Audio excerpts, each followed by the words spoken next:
तव्हां खे हैदराबाद में अदालत में वकील के यरगमाल बणाए तशद्दुद करण ऐं धमकियुनि ख़िलाफ़ दाख़िल दरख़्वास्त ॿुधणी थी आहे। तव्हांखे ॿुधायूं पिया अदालत SP बल्दिया ऐं SHO भिटाई नगर समेत 6 अणॼातल माण्हुनि ते केस दाख़िल करण जो हुकुम ॾिनो आहे। अवांखे आगाही ॾींदा हलूं। ब्रेकिंग न्यूज़ आहे। कुछ ॾींहं अॻु भिटाई नगर थाणे जी हद में ASP हसनैन वारिस ऐं भिटाई नगर पुलिस वकील फराज़ भुट्टो खे गाॾी मां लाहे थाणे ते मुंतक़िल करे धमकियूं ॾिनियूं हुयूं। ख़बर असां शेयर कयूं पिया।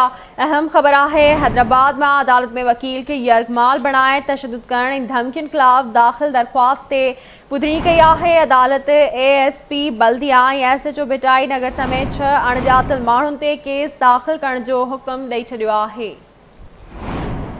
अहम ख़बर आहे, हैदराबाद में वाक़िअ पिया अदालत में वकील के यरगमाल बणाए तशद्दुद करण ऐं धमकियुनि ख़िलाफ़ दाख़िल दरख़्वास्त ते ॿुधणी थी आहे। अदालत ASP बल्दिया ऐं SHO भिटाई नगर समेत 6 अणॼातल माण्हुनि ते केस दाख़िल करण जो हुकुम ॾिनो आहे। कुझु ॾींहं अॻु भिटाई नगर थाणे जी हद में ASP हसनैन वारिस ऐं भिटाई नगर पुलिस वकील फराज़ भुट्टो खे गाॾी मां लाहे थाणे ते मुंतक़िल करे धमकियूं ॾिनियूं।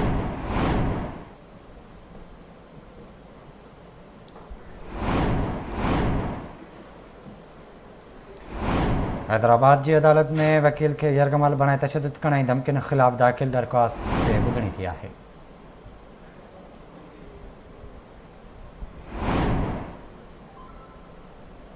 अवांखे आगाही ॾियूं पिया। ब्रेकिंग न्यूज़ आहे। हैदराबाद मां अदालत में वकील खे यरगमाल बणाए तशद्दुद करण ऐं धमकियुनि ख़िलाफ़ दाख़िल दरख़्वास्त ते ॿुधणी कई आहे।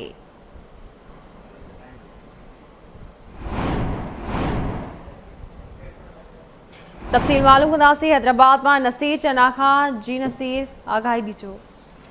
जी संजय, हैदराबाद जी अदालत वकील खे यरगमाल बणाए तशद्दुद करण ऐं धमकियुनि ख़िलाफ़ दाख़िल दरख़्वास्त ते ASP बल्दिया ऐं SHO भिटाई नगर समेत 6 नामुलज़िमनि ख़िलाफ़ केस दाख़िल करण जो हुकुम ॾेई छॾियो आहे। गुज़िरियल ॾींहुं भिटाई नगर थाणे जी हद में ASP हसनैन वारिस ऐं भिटाई नगर पुलिस वकील काशिफ फराज़ भुट्टो खे गाॾी मां लाहे थाणे में मुंतक़िल करे धमकियूं ॾिनियूं हुयूं। मुतासिर वकील काशिफ फराज़ भुट्टो अदालत में दरख़्वास्त दाख़िल कराई, जंहिंखे 3rd एडिशनल सेशन जे जज लखीम जी अदालत ॿुधणी कई। अदालत में Sindh high court bar association ऐं डिस्ट्रिक्ट बार जा अॻुवान जेके हुआ उहे पेश थिया। उन मौक़े ते वकीलनि अदालत खे आगाही ॾिनी त ठीक है नसीर, वॾी महिरबानी अव्हां जी तफ़सील खां गॾु करण लाइ।